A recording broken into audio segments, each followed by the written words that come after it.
اللہ علیہ وسلم ایک دفعہ لیٹے ہوئے اور آپ غضب سے بیٹھ گئے. آپ نے فرمایا ثلاث لا یکلمہم اللہ یوم القیامۃ ولا یزکیہم ولا ینظر الیہم ولہم عذاب علیم. 3 آدمی ایسے ہیں جن کی طرف اللہ قیامت میں رحمت کی نظر بھی اٹھا کے نہیں دیکھے گا, ان کے گناہوں کو معاف نہیں کرے گا, ان کے لیے دردناک عذاب ہے. 3 دفعہ آپ نے جملہ دہرایا تو حضرت ابو ذر غفاری بیٹھے ہوئے تھے, انہوں نے عرض کیا یا رسول اللہ خابوا وخسروا من هم یا رسول اللہ, یہ لوگ تو بالکل ہی برباد ہو گئے, تباہ ہو گئے, یہ کون لوگ ہیں؟ تو ان میں آپ نے ایک اس شخص کا نام ذکر کیا, فرمایا المنفق سلعتہ بالحلف الکاذب, جو جھوٹی قسم اٹھا کے اپنا مال بیچتا ہے. کتنی بڑی وعید ہے بھائی. آج ٹوپی کرانے کو ایک کمال سمجھا جاتا ہے, چونا لگانا, ٹوپی کرانا, یہی اس مارکیٹ میں یہی الفاظ چل رہے ہیں نا, الو بنا دیا, چونا لگا دیا, ٹوپی کرا دی, یہی کچھ چل رہا ہے. تو آپ نے تجارت کے دوران جھوٹ بولو بھائی, نہیں بول, اس سے ارننگ کم ہوگی, جتنی ہوگی اس میں برکت ہوگی. دیکھو برکت ایک الگ, یہ برکت کا انگلش میں ترجمہ نہیں ہے کیونکہ انگریز برکت کو مانتے نہیں ہیں. برکت کیا ہے؟ ایک آم کی گٹھلی زمین میں لگائی, لاکھوں آم پیدا ہو گئے, حالانکہ نظر نہیں آ رہے تھے.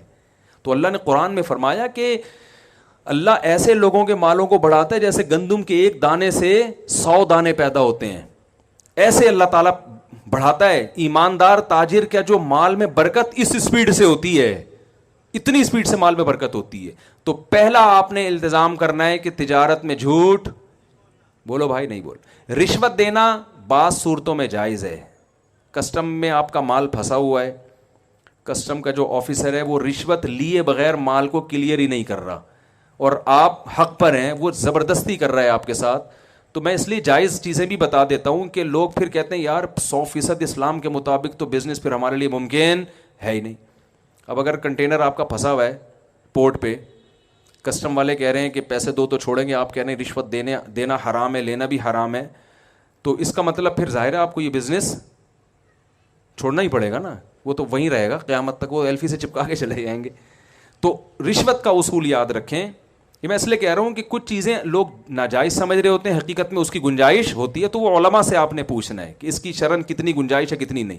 رشوت دینا بھی حرام ہے, لینا بھی حرام, لیکن جب دینے والے کا مقصد کسی کا حق ضائع کرنا, اور لینا تو ہر صورت میں حرام ہے, تو جب آپ کا مقصد کسی کا حق ضائع کرنا نہیں ہے بلکہ اپنا حق لینا ہے جو بالکل جائز حق ہے, تو پھر علماء کہتے ہیں کہ لینے والے کو گناہ ملے گا, دینے والے کو گناہ نہیں ملے گا. سمجھ میں آ رہی ہے یہاں پہ؟ تو پھر ایسی مجبوری میں علماء بھی کہتے ہیں بھائی اس میں وہ تو اس کا قصور ہے نا, وہ آپ کا جائز حق بھی آپ کو نہیں دے رہا. لوگ ہم سے مسئلہ پوچھتے ہیں یار گورنمنٹ میں میری جاب مل گئی ہے, میں اور امتحان پاس کر کے میرٹ کی بیس پہ میں گیا ہوں, وہاں صرف رشوت کی بیس پہ کسی نااہل کو لا کے بٹھایا جا رہا ہے, تو کیا ہمارے رشوت دینا جائز ہے؟ میں کہتا ہوں یار آپ کا جائز حق ہے, آپ اس کے اہل ہیں, وہ رشوت دے کے ایک نااہل آدمی کے آ جائے تو اس سے بہتر نہیں ہے کہ آپ کتے کے منہ میں ہڈی ڈالنی ہے نا, ٹھیک ہے نا, وہ چپ ہو جائے گا, تو آپ دے کے اپنا جائز حق وصول کر سکتے ہیں. تو اس لیے علماء سے پوچھا کریں کہ اس میں جو ہے نا کافی چیزوں میں تفصیل ہوتی ہے. تو پہلا کام کیا کرنا ہے بھائی؟ جھوٹ بولے نا بھائی, نہیں دینا. دوسرا کام یہ کرنا ہے کہ تجارت میں چونکہ مذہب کا حصہ ہی ہے, فضیلت مذہب نے بیان کی, تو عبادت سمجھ کے کرنا ہے. اور عبادت تھوڑی اچھی ہوتی ہے, زیادہ اچھی ہوتی. میں بڑے بڑے تاجروں سے ملا ہوں, ان سے میں پوچھتا تھا آپ اتنا بھی ہوں, کہہ رہے ہیں یار اتنی کروڑ ہماری آمدن ہے ماہانہ. میں نے کہا آپ یہ جو آپ کی ماشاءاللہ آپ 5 کروڑ کما رہے ہو, اس کو 20 کروڑ کر سکتے ہو؟ کہہ رہے ہاں اگر پلاننگ کریں بیٹھ کے کریں تو 20 بھی ہو سکتی ہے, لیکن چھوڑو یار جب اللہ نے اتنا دے دیا تو کیا ضرورت. تو میں کہتا ہوں یہ آپ 5 کروڑ چونکہ اپنے پیٹ کے لیے کما رہے ہو, اس لیے آپ اس کو بڑھانے کی فکر نہیں کرتے. آپ 5 کروڑ کو پلاننگ کر کے اگر 20 پر لے جا سکتے ہو تو بھائی 20 پہ لے جاؤ. وہ 15 کروڑ میں تو مذاق میں کہتا ہوں مجھے دے دینا, مذاق میں ہے, حقیقت میں نہیں بھائی. وہ 15 کروڑ آپ اور اچھا کھا لو, آپ جناب مدارس بنا لو, آپ یتیم خانے بناؤ, آپ ہاسپٹل بناؤ, آپ ٹرسٹ میں دے دو, آپ ایک ٹرسٹ بنا لو. تو کیوں اپنی دیکھو غیر مسلم تاجر اپنی تجارت کو کبھی محدود بولے نا, یہودی کبھی کرے گا یار 5 کروڑ کما, چھوڑو یار, وہ کہے گا 5 کروڑ کے 25 کیسے ہو جائیں. ہاں اس 5 کروڑ کو ہوس کی بنیاد پہ اگر 10 کروڑ کرنا چاہتے ہو یہ شریعت میں پسندیدہ نہیں ہے. اور ہوس کی علامت ہے کہ پھر جائز ناجائز کی پرواہ چھوڑ دیتا ہے. جیسے ہمارے بہت سے سیاسی لیڈر ہیں 5-5 ارب کے اثاثے ہیں لیکن ان کی توند بھرنے کا نام نہیں لے رہی. وہ چاہ رہے ہیں کہ پھر دوبارہ آ جائیں. پھر تو اس پہ حیرانگی ہوتی ہے بھائی تیرا پیٹ اتنا سا ہے موت کا کوئی بھروسہ نہیں کب آ جائے. تو ایسے شخص کے لیے ضرورت نہیں ہے.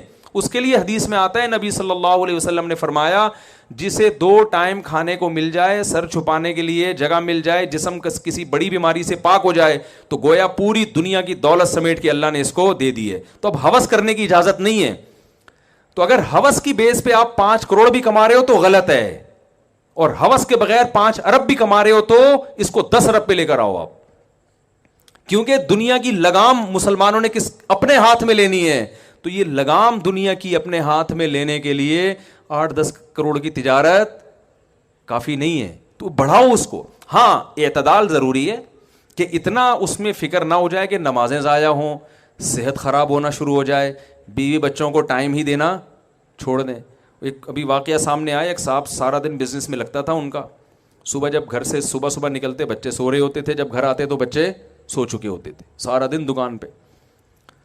تو ایک دن بچوں کی آنکھ کھلی, امی سے پوچھ رہے ہیں یہ صاحب کون ہے جو بغیر پوچھے گھر میں آ جاتے ہیں. اور تو ایسا نہ ہو, وہ تو عبادت کرنے کی اجازت نہیں ہے اتنی زیادہ کہ آپ سب کے حقوق ضائع ہونا. تو بعض تاجروں نے ہوس میں, یہ نہیں کہ آخرت کے لیے, دنیا کی ہوس میں تجارت کو اتنا مسلط کر لیا کہ دماغ ان کا ہر وقت کھوپڑی ان کی گھومتی رہتی ہے, نہ صحت کی پرواہ نہ ان کو بیوی بچوں کی پرواہ, پاگل ہو گئے. اجملوا فی الطلب وتوکلوا علیہ, حدیث میں آتا ہے کمانے میں اعتدال سے کام لو اور اللہ پہ توکل, کہ اتنے گھنٹے میرے لیے اس کام میں صرف کرنا میری